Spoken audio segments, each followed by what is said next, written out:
We'll hear argument next in Case 17-1678, Hernandez versus Mesa. Mr. Vladeck. Mr. Chief Justice, may it please the Court.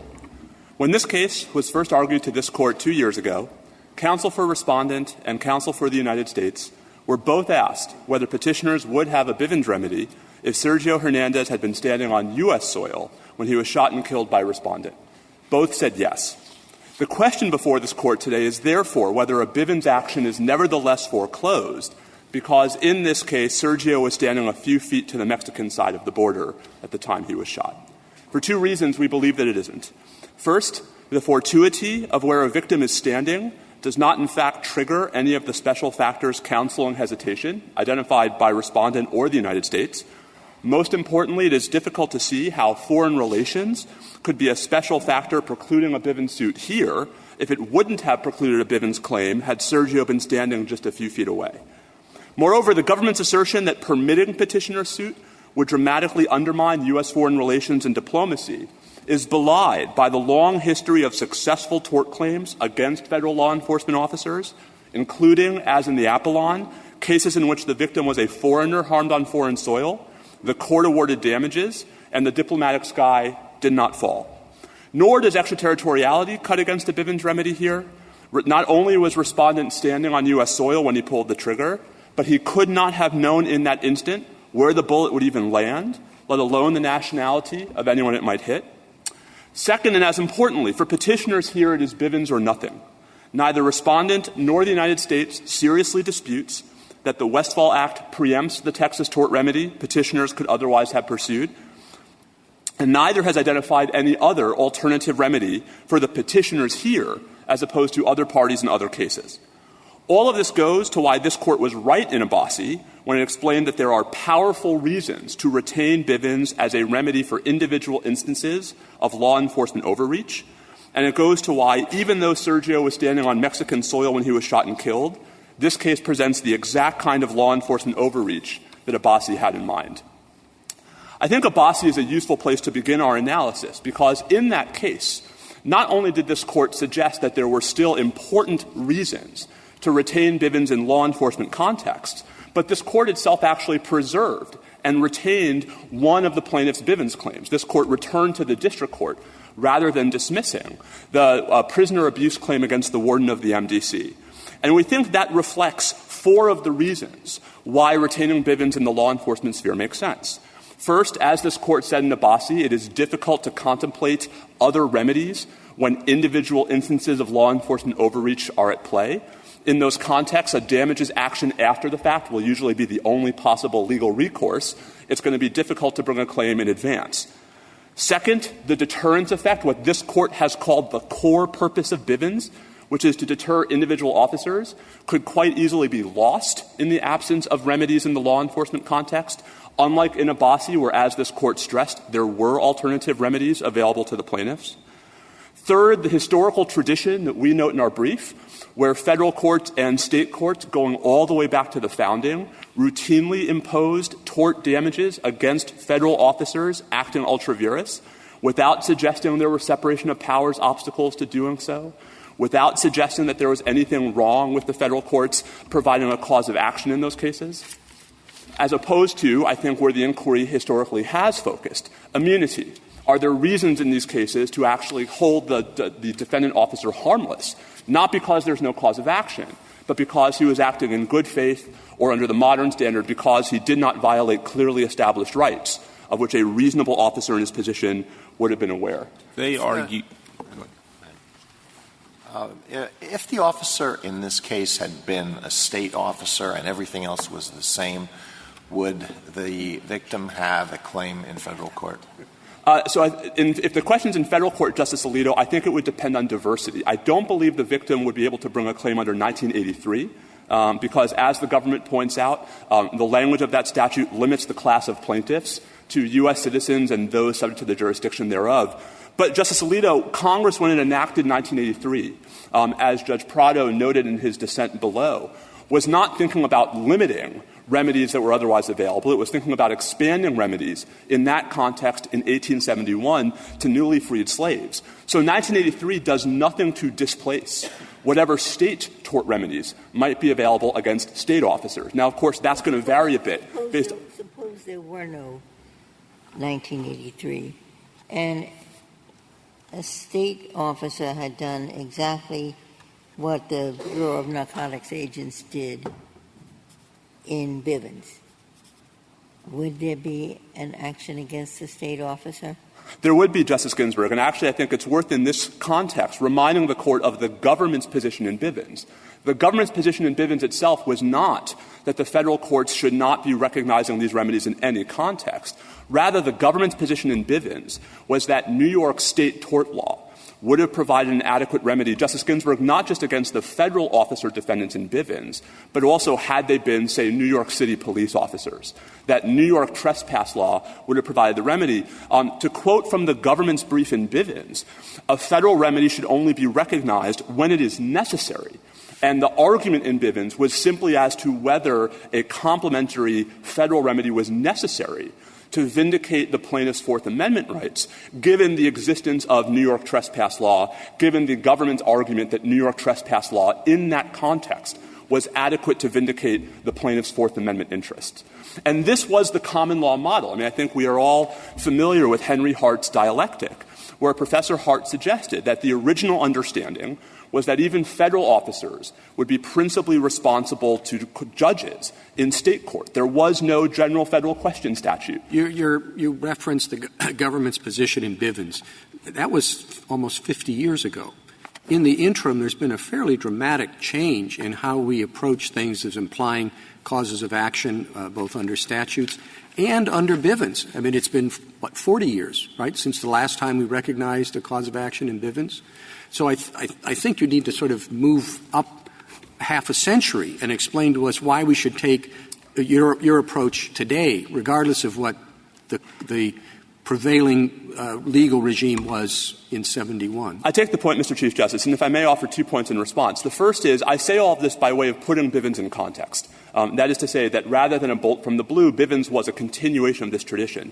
But to wind the clock forward, which I think is, of course, the task for the Court today, I think it's worth stressing that of the 9 cases this Court has decided since Carlson, which the government points out at page 11 of its amicus brief, where this Court has had the opportunity to recognize a Bivens remedy and has chosen not to do so, none of those involved a claim that an individual federal law enforcement officer was acting ultra vires. None of the suits involved the kind of claim we have here. None of the suits involved the context in which this historical tradition was at its richest, Mr. Chief Justice. None of the suits, or at least not all of the cases, even involved claims that would have had a common law parallel. And so we certainly recognize that this Court has been increasingly skeptical of judge-made causes of action in general and of Bivens in particular. Our point is simply that that skepticism has been reserved, or at least focused, on categories unlike this one. If Bivens were a statute, in effect, we would apply the presumption against extraterritorial application, and the other side argues that therefore, even if it were a statute, it wouldn't apply in a circumstance like this. What's your answer to that? Well, I think we have 2 answers, Justice Kavanaugh. And I think the first and most important is that, but Bivens is not a statute. And that this Court has never suggested, for example, that in looking at whether particular constitutional provisions apply extraterritorially, we would use any of the typical presumptions that we apply to statutes, because it is a fundamentally different task from the perspective of looking at the extent to which the Constitution applies overseas versus what Congress would have intended. But even if this Court nevertheless believes that it's appropriate to map on that presumption, I actually think Kiobel helps us more than it hurts us, because in Kiobel, this Court said there will still be cases in which the underlying conduct, the gravamen of the plaintiff's complaint, involves activity that touches and concerns U.S. soil with sufficient force to displace the presumption against extraterritoriality. And so I think this Court could assume without deciding that extraterritoriality is a special factor for purposes of Bivens and still say this case is different because respondent was standing on U.S. soil at the time he pulled the trigger. That is touching and concerning U.S. territory, from my perspective, the way Kiobel meant it. What would distinguish? But The victim, Hernandez, this court has said, I think, that a non-citizen who's injured abroad doesn't have any Fourth Amendment rights. So what is this? This seems like a rather arid discussion if at the end of the day there is no federal constitutional right that can be asserted by a non-citizen who is injured abroad. So I think Justice Ginsburg, that Verdugo certainly stands for the proposition that in that case there was no Fourth Amendment protection for a Mexican national whose home was searched by DEA agents operating in conjunction with the Mexican government. I think this court itself suggested in Hernandez 1 2 years ago that the Fourth Amendment question in the context of a cross-border shooting is more complicated. And it is the fact that that question is unsettled. This is my question, too. I want to pick up on Justice Ginsburg. What then is the limiting principle? We have a foreign national injured abroad by an action in the United States. I can think of a lot of cases that's going to encompass, right? Not just cross-border shootings, but all kinds of torts that can occur transnationally. Would you capture all of those? Not at all, Justice Gorsuch. And as I hope was clear, it can't be that this is good for one shooting only, right? No, and first, I think this court is well aware that there's been more than one shooting. I understand that. But no, I think the larger point is our position focuses on the law enforcement nature of the conduct at issue here. And so many of the hypotheticals that I suspect you are thinking of, Your Honor, and that I'd be thinking of for context in which a U.S. Government person in the United States could... Why would it be limited to law enforcement as opposed to other governmental functions that happen here but happen to injure persons abroad? Because I think it's in the law enforcement context that there is the strongest argument, the strongest appeal to the historical tradition we note in our briefs, where there is a straight line dating all the way back to the founding, where it was law enforcement, where common law remedies against federal officers were so important. There aren't many examples, I could find none, of combat operations, for example, where state courts were imposing tort remedies against federal officers. So you'd have you draw a line there actively in this case and say that any actions involving military operations, diplomatic operations, any other operations of government are not, there's no Bivens action there. It's only for law enforcement, whatever that means, operations. So, obviously I wouldn't decide more than is necessary, but I do think... Okay. But that's what I thought you'd say. All right? And so where is, if you're not willing to draw that line, where is it? And how is this court supposed to draw it? You say you could say this, but I wouldn't say it. All right? Where would you draw the line? I think based on this court's jurisprudence and based on Abbasi itself, I think the line could reasonably, plausibly... No, not reasonably, plausibly. Where would you have this court draw the line? Well, I think, frankly, there are decisions this court has handed down in the Bivens context that I think aren't necessarily consistent with this full tradition, but it has still left open law enforcement conduct, Justice Gorsuch. And it's not just this court that has done that. Congress, in the 1974 amendment to the Federal Tort Claims Act, went out of its way to expand the liability of the United States for intentional torts committed by law enforcement officers. Well, it's not just intentional torts, it's rogue intentional torts. That's an important limiting principle. It absolutely is, Justice Sotomayor, and I hope it's clear in our briefs. Accepting the facts of this case, the use of forces on U.S. lands, and it's unreasonable because the claim is that this young man was doing nothing but standing on the other side of the border.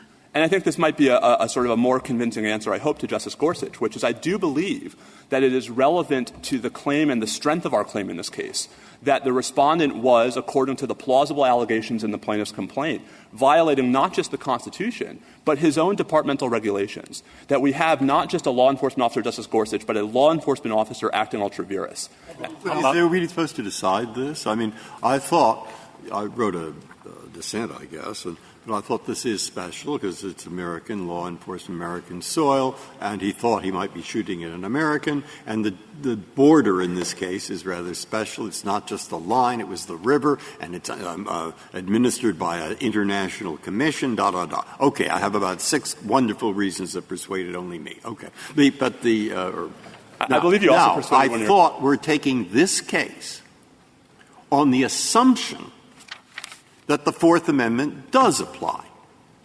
And the only issue in front of us is not that, but rather we assume that the Fourth Amendment applied, that it is a clear violation of the Fourth Amendment, and the question is Abbasi, whether there is a Bivens action for a clear rogue violation of the Fourth Amendment that takes place in the way this does. Is that sufficient, to use the Abbasi term that which I've now lost, but the Abbasi term that this is some kind of extension of the Fourth Amendment, or that this is some kind of special situation?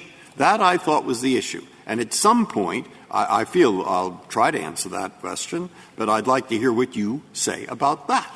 I agree completely, Justice Breyer. I mean, I think that Abbasi – I don't think Abbasi – I don't care whether you agree or not. All I want to hear is your argument on – I don't want to repeat myself, but on the assumptions I gave, yes. What is your argument that this is not an extension, that this is not special, that this is not an unusual thing? What's your argument? So our argument is, first, that this Court has long recognized that claims against individual law enforcement officers for excessive force are what the Fifth Circuit called classic Bivens claims. I believe there's an opinion by then-Judge Kavanaugh referring to it as the core of Bivens to bring a claim that an individual law enforcement officer was acting ultra vires. So, Justice Breyer, I think there's at least an argument that this might not even be a new context. But even if it is a new context, the government and respondent have identified three special factors that they argue counsel hesitation. First, they say it's because this case implicates foreign relations and national security. As we suggest in our briefs, we don't believe that follows simply from the fact that Sergio Hernandez was standing on the Mexican side of the border as opposed to the American side of the border. The government also argues extraterritoriality is a special factor. As I hope I explained in response to Justice Kavanaugh's question, we don't think extraterritoriality is implicated here because this case touches and concerns U.S. territory with sufficient force to displace the presumption. And the third special factor invoked by respondent and the government is congressional action. And I think in that context, there's no example of Congress specifically trying to preclude claims like petitioners here. And the only time Congress has ever spoken to the tort liability of, again, Justice Gorsuch, this is where we get our test from, individual federal law enforcement officers. Congress has expanded that liability. Counsel, just to go with the first of the things you mentioned, the international relations, there has been diplomatic correspondence between the Mexican government and our government with respect to this incident. The Border Patrol has conducted an investigation, and it reached the determination that the action of the agent was not contrary to policy. And you would have the courts look into this by providing a Bivens remedy that could well come to the opposite conclusion, so that in terms of our relations with Mexico, we'd have one agency saying this was not inconsistent with policy. We'd have the court saying it is. And that is the type of thing that it makes it at least a new context. You can say it doesn't make a difference. But in terms of our relations with Mexico, they've got two different things. And at least with respect to foreign relations, I thought the country was supposed to speak with one voice. So I certainly agree that the country is supposed to speak with one voice, Mr. Chief Justice. Two points in response. The first is, of course, if the government continues to believe, and if respondent continues to believe, there would be a Bivens remedy if Sergio Hernandez had simply been standing on American soil, it's not clear to me why the same concerns wouldn't be equally present. That is to say, by that logic, any time a U.S. officer harms any foreign national, even if Bivens itself, if Bivens had been a foreign national, it's not hard to imagine similar diplomatic correspondence following from that incident. They argue it's not merely the foreign policy implications that the Chief Justice identified, but that border security is also national security in some respects, and that's a different context, slightly different than the foreign relations. Can you address that? Absolutely. And we certainly agree that border security as a policy is an important policy of the United States, that if we were here challenging one of the government's border patrol policies, this would be a different case. But I think it's important to note, back to the Chief Justice's question, that the dispute here is over whether respondent violated the very government policy at issue. That is to say, we are not challenging a policy of the government. We are claiming respondent himself did not comply with that policy. The government's entitled, Mr. Chief Justice, to its own preliminary determination of that question. We don't think it is the kind of policy to which this Court has historically accorded deference. in the foreign relations and national security sphere if it's an after-the-fact factual determination about a single incident, as opposed to, say, a challenge to an entire Border Patrol policy. I thought you were challenging the constitutionality of what was done, not whether it was consistent with Border Patrol policy. So, Justice Alito, does that provide the basis for a federal claim? If you put the Fourth Amendment aside, but the action was contrary to Border Patrol policy, would that provide the basis for a federal claim? Not for a damages suit, of course, but yes. But it is our position, Justice Alito, that just to go back to my colloquy with Justice Gorsuch, again, the reason why we believe this is in the heartland of Bivens, notwithstanding the concerns that the Chief Justice has referred to and that Justice Kavanaugh alluded to, is because here we do not have a case where the claim is that a particular policy of the United States in the foreign relations or national security sphere was the source of the injury to the plaintiffs. Here our argument is that the policy is actually coextensive with the Constitution, and so that if we are correct, which we have not yet, of course, had a chance to prove, but if we are correct that respondent violated petitioner's Sergio Hernandez's constitutional rights, Justice Alito, then it would also be a violation of policy. And so to us, the questions blend together because it helps to drive home why this case is not like the 9 cases this Court has had since Carlson. Can we go back to the question that I asked? If breaking into someone's home and searching and seizing, if that's not a Fourth Amendment violation because the person is a non-citizen and it happened abroad, you said a cross-border shooting is more complicated. Why should it be different? So, Justice Ginsburg, with respect, I actually think it was this Court that said that in Hernandez 1, and I think the reason why is because there is some uncertainty in the lower courts, as reflected in the Ninth Circuit's decision in the Rodriguez case, the original 3-judge panel decision in this case. There's some uncertainty about just how broadly this Court's decision in Verdugo or Quides, in which the Court said a Mexican national could not invoke the Fourth Amendment to challenge the search of his home, the warrantless search of his home by a DA officer. There's uncertainty about how far that sweeps. Is that a categorical on-off switch at the border? Or are there reasons to actually think the Fourth Amendment question is more complicated in the context in which you have cross-border episodes, especially after Boumediene? That is to say, does Verdugo still have the same force? Now, Mr. Vladeck, there is one part of the Chief's question you didn't answer. The government speaking with one voice, and you said the government should. But he's posited a big difference here. The executive has said this was not a rogue action. This security guard, they've concluded based on what we don't know, that this officer was being attacked, and that's why he shot. The allegations of this complaint are to the contrary.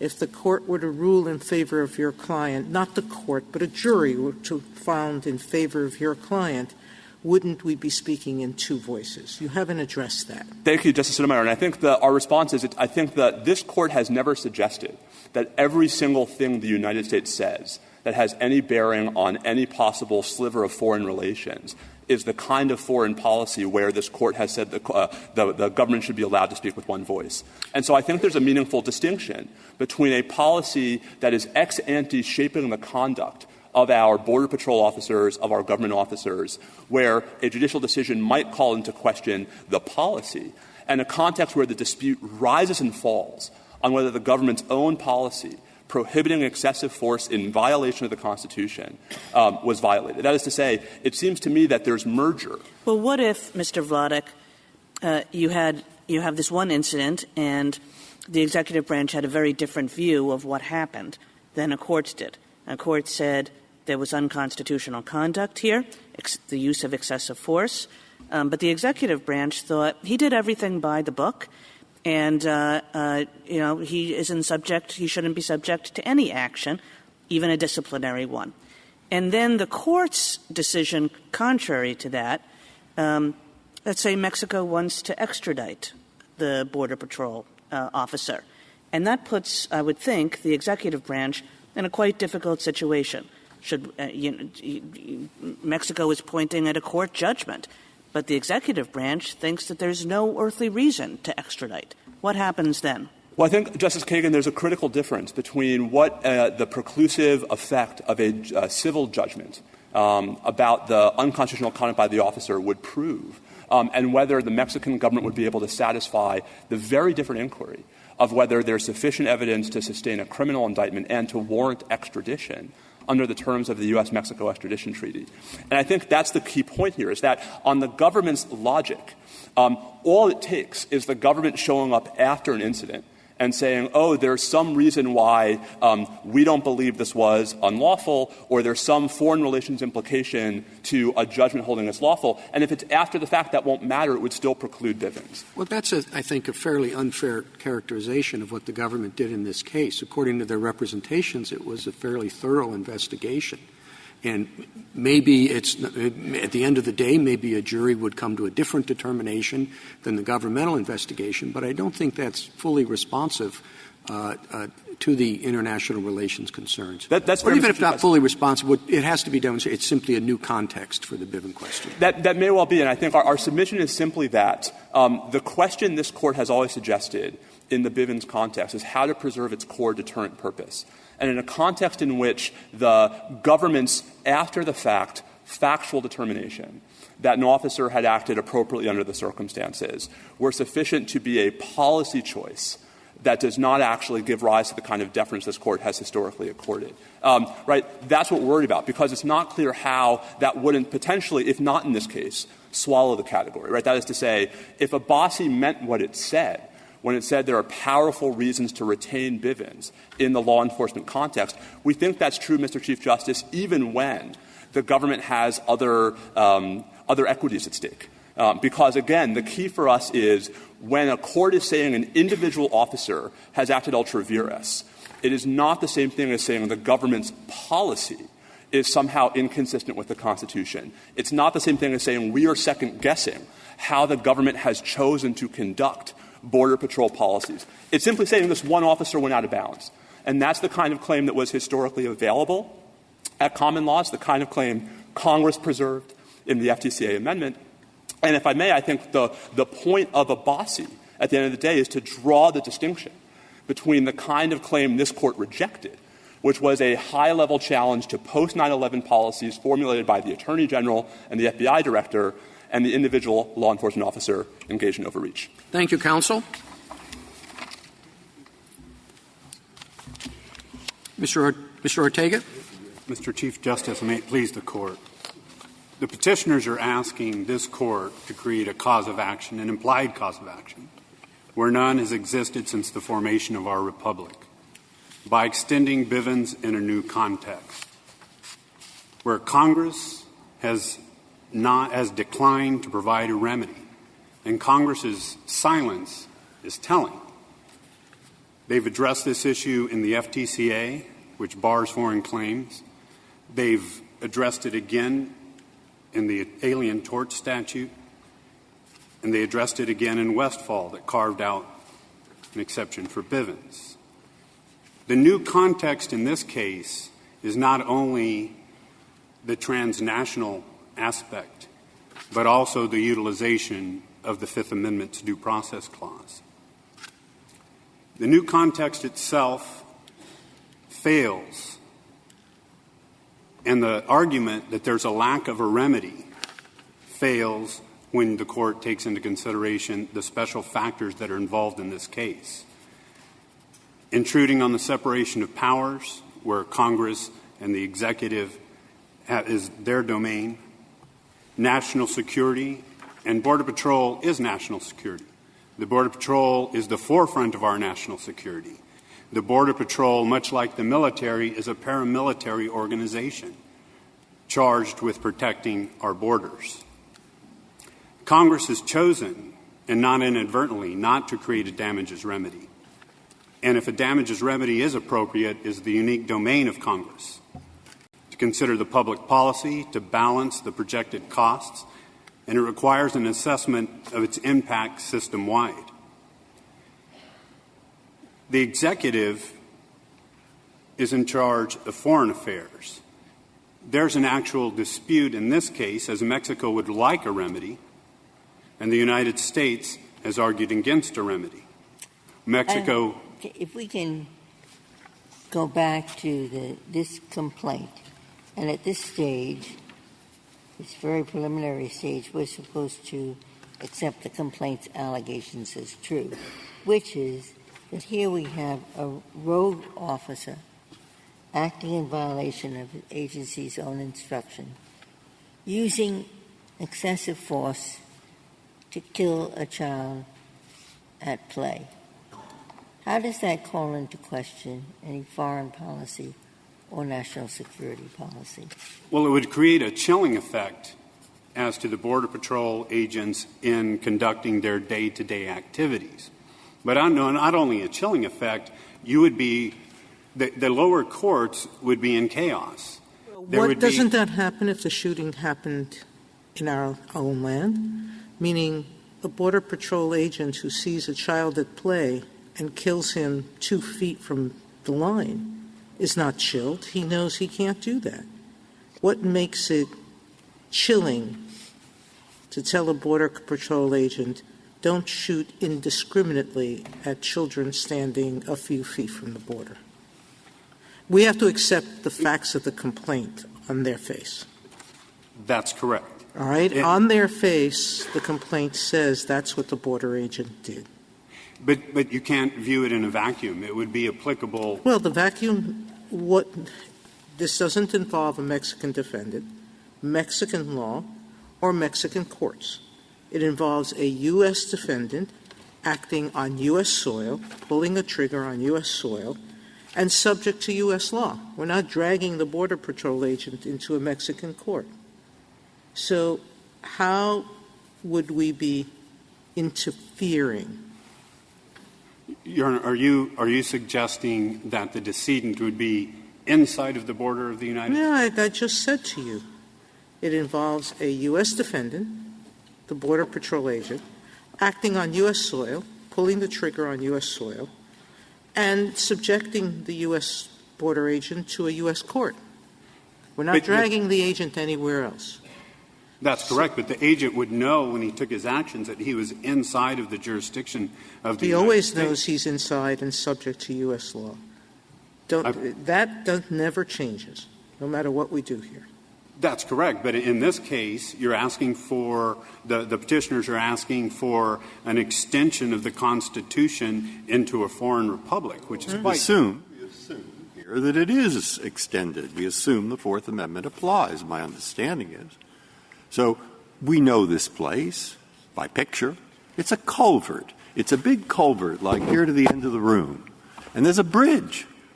And across this bridge, hundreds, perhaps thousands of people walk each day on their way to work or on their way home. Now, a border agent who's standing near the bridge picks up a gun and shoots one of them. If he's crossed that imaginary line in the center of the bridge, I take it you agree that you can bring a Bivens action. That's correct. And if he is an American and on the other side, you agree he can bring a Bivens action. That would be correct, Your Honor. Okay. So the only person who cannot bring a Bivens action, and the border agent has no idea whether he's shooting such a person, is someone who is just on the Mexican side of the imaginary line on the bridge and whom he shot deliberately or roguely or whatever. That would be correct. That's it. All right. Now, here is the standard. Justice Kennedy writes it. The necessary inference is that the inquiry that we're after about whether this is an extension of a Bivens action must concentrate on whether the judiciary is well-suited, absent congressional action, to weigh the costs of benefits of allowing the action to proceed. Okay? That's my standard. I've given you the facts. What's the problem? We ordinarily have such actions. The Mexicans want it.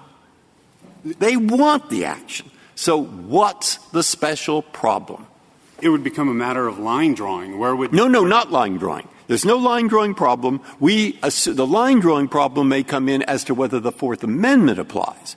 But here, we're assuming it does. And assuming it applies, what's the problem with the Bivens action?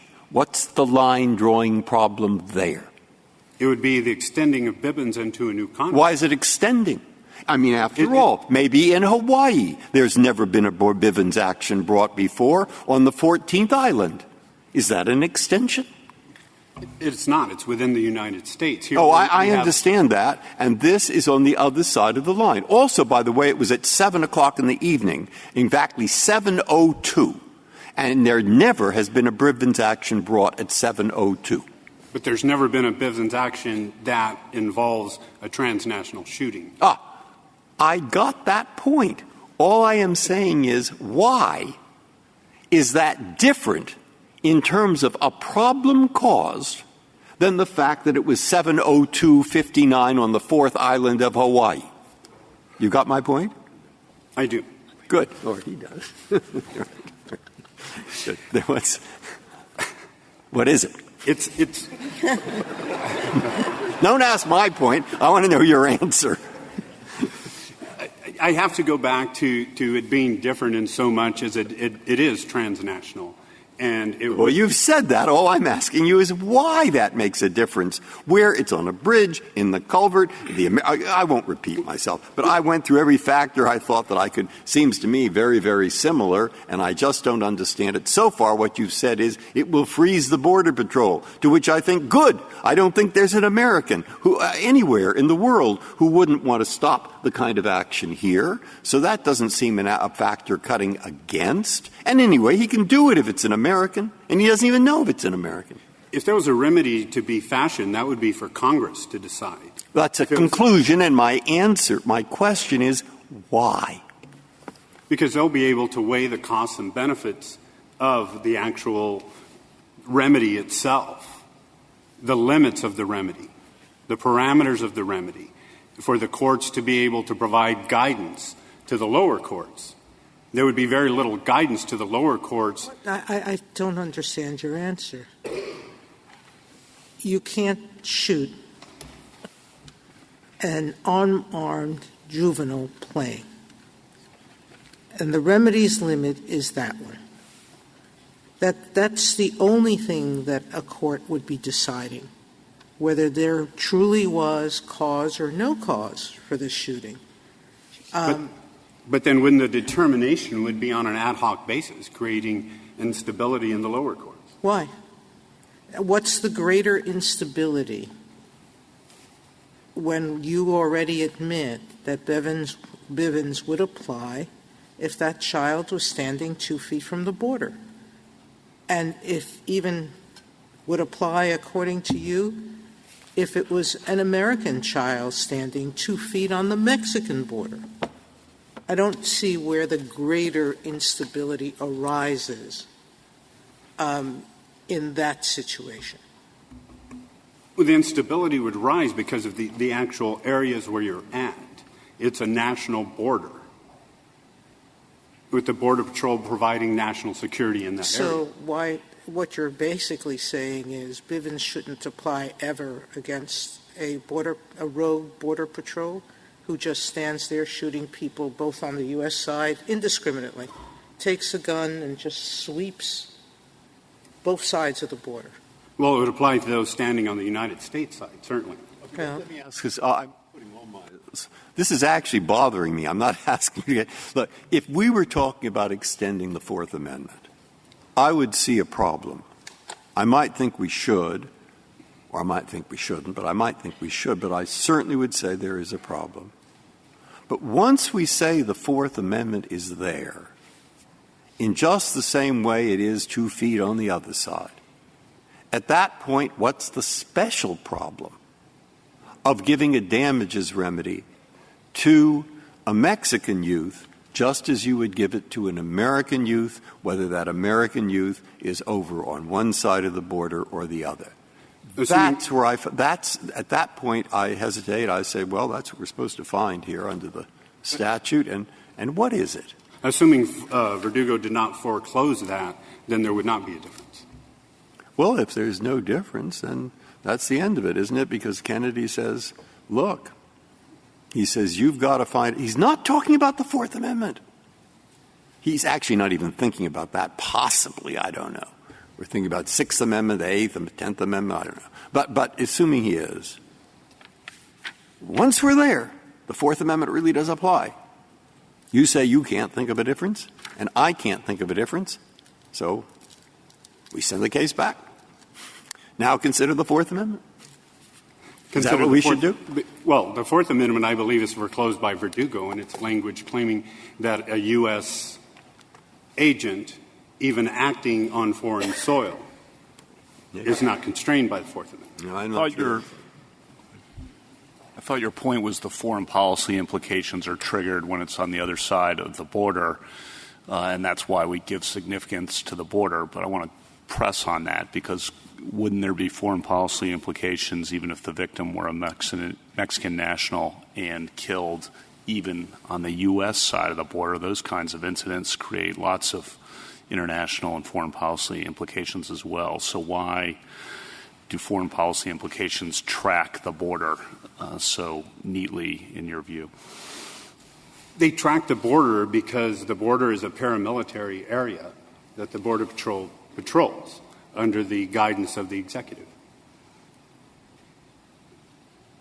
But do you agree there could be serious foreign policy implications even from an incident inside the United States with a victim who's a Mexican national? Absolutely, just the way that there were in this case dealing with the extradition and the damages remedy asked for by the Mexican government and the U.S. government deciding or opposing their request for a damages remedy.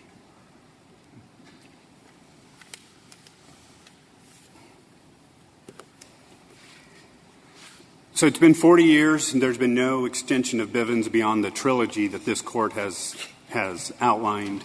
The presumption against the extension provides a lower court's stability versus an ad hoc application of the law. Shouldn't we think about the lack of alternative remedies? Mr. Vladek mentioned that there's just no remedy at all, which is unlike not all of the Bivens cases, but certainly some of them. But when you look at the myriad of special factors, including the separation of powers, national security, foreign diplomacy, public policy, and the projected cost, I think that creates quite a different picture of that.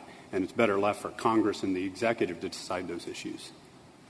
And specifically Congress to balance the public policy, the limits of the law, and to provide guidance for this Court to interpret the actual statute that they would have created.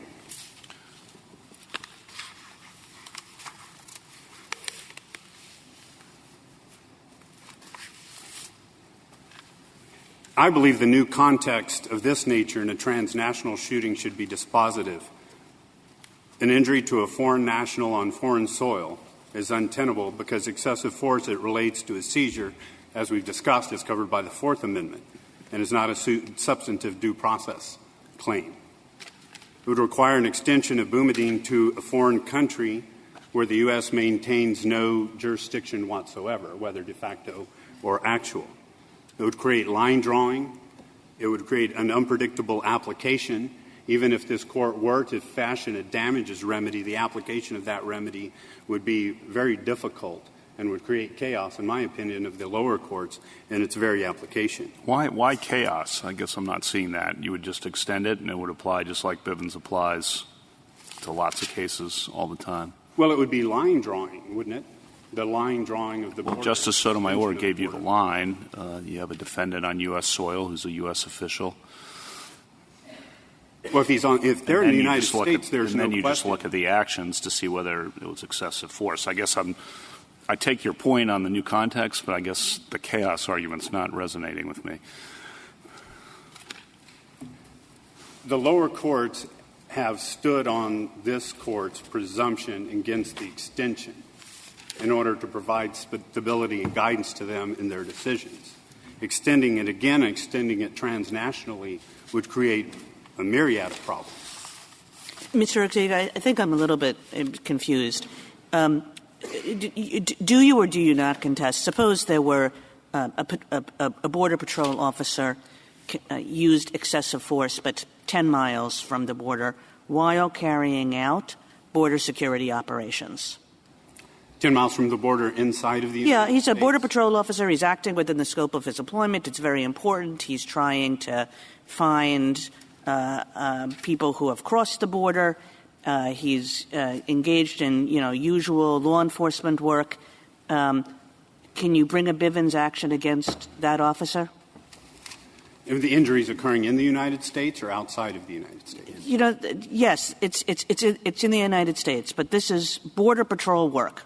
This is border work. This is border security work. Well, you could bring the Bivens action if he was actually a rogue officer acting outside of policy, which does not present itself here. Well, yeah, I mean, if we are assuming that the officer used excessive force, you can bring the Bivens action. Is that correct? If it fell outside the policy, correct. Excessive force. Okay, now we're bringing it 10 miles up to the border, except the person involved, this is Mr. Vladek's hypo, is on the U.S. side of the border. Still a Bivens action? Inside of the United States border, correct. Okay. So a lot of foreign affairs concerns are present there. So, too, a lot of national security concerns, if we're saying that border security is a facet of national security, right? Correct. Okay. So then the question is why, when we just move 3 inches over, there's a different answer. That, I think, is the question that many people have been asking you. That's correct. And I believe that the border is real. It's a real line, and it can't be extended. The Constitution cannot be extended into a foreign country. Yes, it is a real line, and, one way to line draw is find a real line, I suppose. But I guess, usually the analysis that we go through in a Bivens claim, and I think that this is the analysis that the government wants us to go through, is to ask about, are there special foreign affairs concerns? Are there special national security concerns? And the question is, why would there be special foreign affairs and national security concerns with respect to a shooting that occurs 3 inches on one side of the border versus 3 inches on the other side of the border, or even a little bit away from the border, but very much involving border security work? If it keeps extending into Mexico, then there would be no line. It would just keep going and going. It could be all of Juarez. It could be all of Chihuahua. It could be all of Mexico. It would never end. It would be no different than a drone pilot in Colorado hitting the wrong village in Syria. Well, I think we're positing a defendant who is in the United States and who is committing his action in the United States. So unless this is a very far-reaching bullet, I don't think so. That's correct, and that was the hypothetical I gave you regarding a drone pilot in Colorado who happens to hit a village in Syria. It would be the same action. He would be in the United States. The victims would be in Syria. The injury would occur in Syria. Thank you, counsel.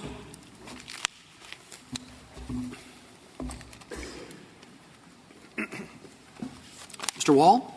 Mr. Chief Justice, and may it please the Court, a foreign national was killed on foreign soil by a federal officer patrolling an international border. That is plainly a new context for Bivens purposes, and several special factors counsel hesitation here. Clear foreign relations concerns with Mexico and the need for border security, clear extraterritoriality, and clear signals from Congress in 1983 and the FTCA that it does not approve of damages liability for injuries abroad. Taking a step back, Abbasi and other decisions have made lower courts markedly less willing to imply causes of action for damages.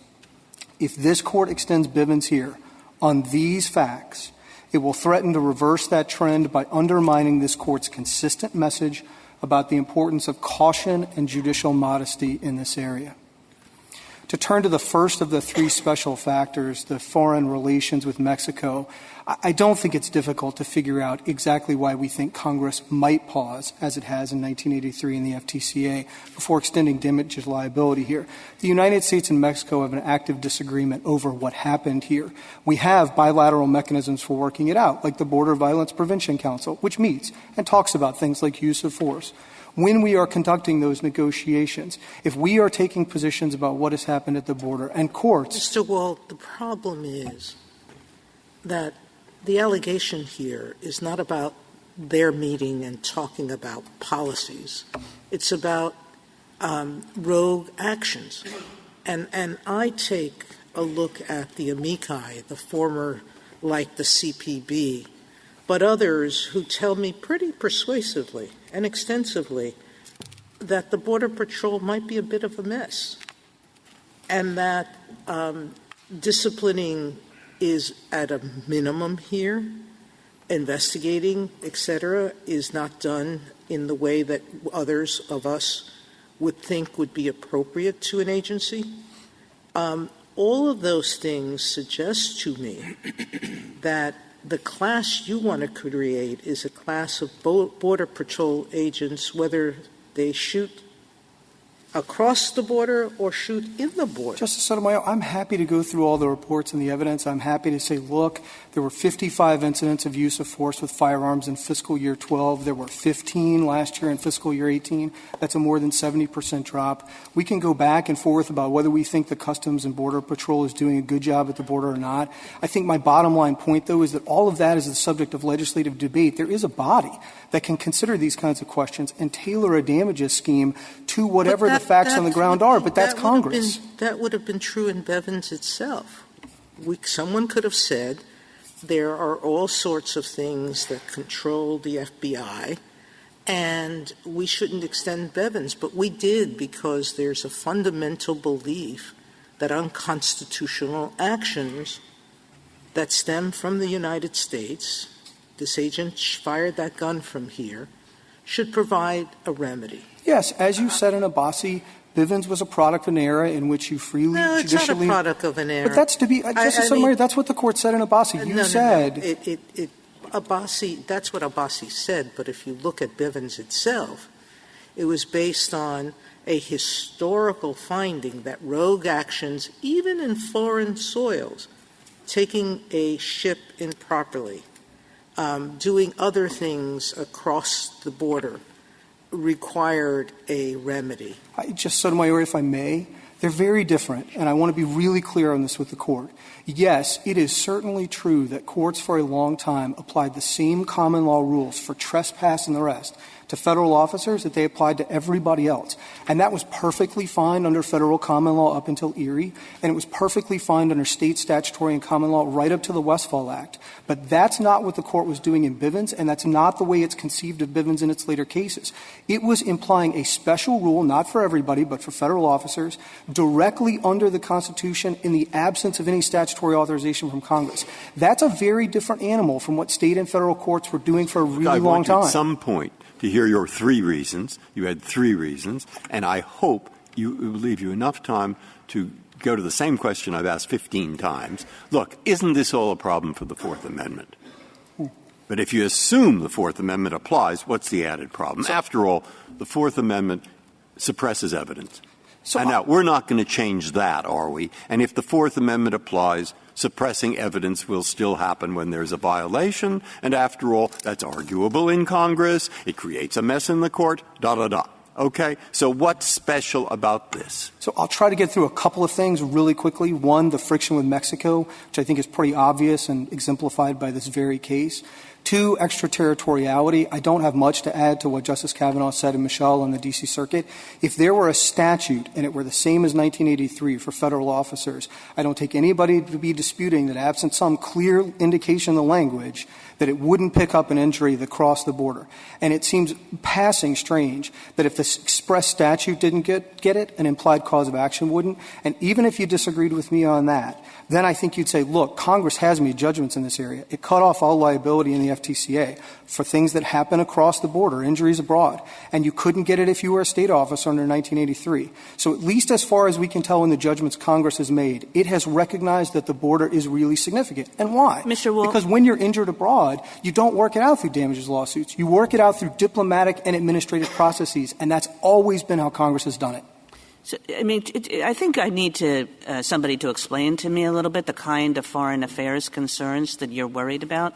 And, you know, it's easy to just sort of wave your hands and say foreign affairs when there's been a cross-border shooting. But I think it would help me at least to have some specifics about what kind of situations you're worried about. I mean, here, obviously, Mexico would prefer that a Bivens action be given. And that's not dispositive by any means. But I guess I'm wondering, what is the problem?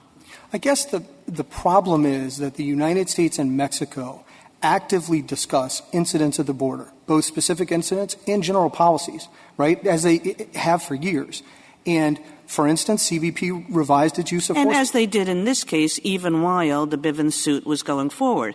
The Bivens claims does not seem to have prevented Mexico and the United States from having discussions and negotiations about this very incident, did it? That's right, but the question under Abbasi isn't, look, can you show that in every case this is always the kind of I'm thing? looking for any case. Right, and what I'm saying is, take this case. We disagree with Mexico. We had a pair of cases. In one of them, we thought the agent acted unlawfully. In the other, we did a very thorough investigation. It's not in the record, but I've reviewed all the evidence. Be happy to talk about it. We concluded he hadn't acted unlawfully.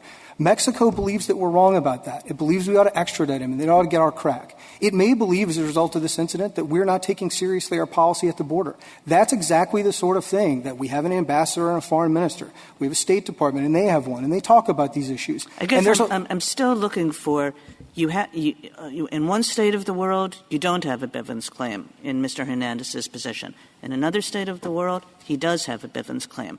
How does that interfere with the United States' foreign policy? Justice Kagan, you really think that the next time we go in to talk to Mexico and we take a position on something at the border, they won't say, how is your representation credible? You told us last time that your officer didn't do anything wrong, and your own courts, potentially even your Supreme Court, told you were wrong. I think it does directly undermine the credibility of the executive branch in working with a foreign government. But even if you thought I were wrong, you still know under Chappelle. Why wouldn't the United States then say, we live in a country in which courts play an important role in determining whether conduct is lawful?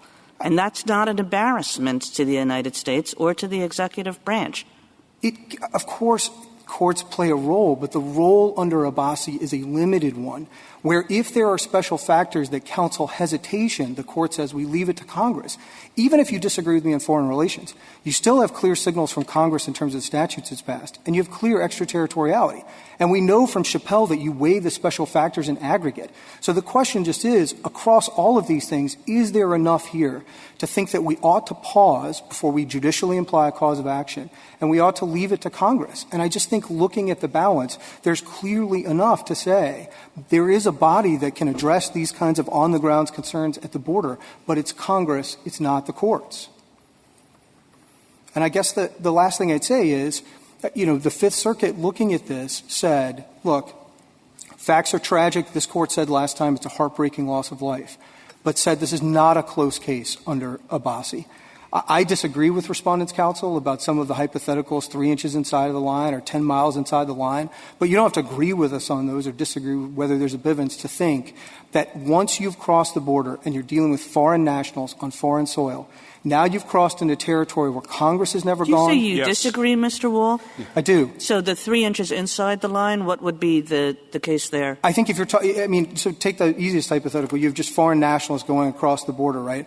To certainly grant that a couple of the special factors aren't going to apply, extraterritorial and congressional action. I think you've still likely got foreign relations and national security concerns. I think probably best answer is there's not a Bivens action. And how about 10 miles from the border but doing border security work? I think maybe you've still got foreign relations and border security. But again, whether or not you agree with us on that, this is the easy case where all of those special factors are triggered. Thank you, counsel. Mr. Black, 3 minutes.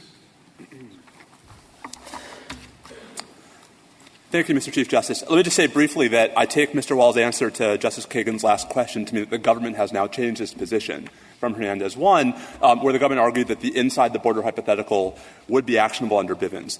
That aside, I do want to go back to putting this case in the broader context, because I think it's important to understand how we got here. Historically, the whole way that the tort liability regime worked for government misconduct was that this court and state courts looked to existing common law causes of action and focused on immunity defenses as the way of calibrating the harm that citizens and others faced when injured by government officers against the need to protect officers acting in good faith. Back to Judge Hand in Gregoire versus Biddle. The court struck this balance by fashioning immunity defenses where the fight would be over whether the officer was entitled to immunity or not. And for law enforcement officers specifically, this court has long rejected the argument that there should be any context in which law enforcement officers, because of the frequency with which they interact with average individuals, because of the nature of their interactions, because of the powers they have to search, to seize, to arrest, in this context, to use lethal force, did not justify absolute immunity, and instead justified a more narrower, qualified kind of immunity for those most likely to come face-to-face with private citizens.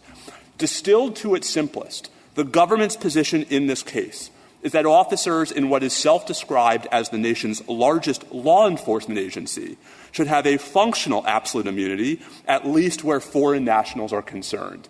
And our submission is that that is not consistent with how this Court has always understood the relationship between causes of action and immunity defenses in this context. It is not required by any of this Court's Bivens decisions. It does not abide by this Court's suggestion in Abbasi that there are strong reasons and powerful reasons to retain Bivens in this context, and it would eliminate the one deterrence that is meaningfully available to ensure that officers in the nation's largest law enforcement agency are complying with the law. Our rule is not case-specific. Before you finish, can you address one decision that the government seems to put a lot of stock in, and that is RJR, RS, what is it? Is it RJR Nabisco? So, Justice Ginsburg, that goes again to the question of whether extraterritoriality is a special factor counseling hesitation. And I want to be clear, we agree that there will be much harder cases if, say, for example, Agent Mesa was miles into Mexico, somehow acting under legal authority. But RJR Nabisco reinforces, it does not distinguish, Kiobel and its suggestion that the presumption against extraterritoriality can be displaced when the underlying conduct touches and concerns U.S. territory with sufficient force to displace the presumption. If ever there was a case, Your Honors, where the underlying conduct touched and concerned U.S. territory with sufficient force, it's when a U.S. law enforcement officer standing on U.S. soil uses lethal force. Thank you, counsel. The case is submitted.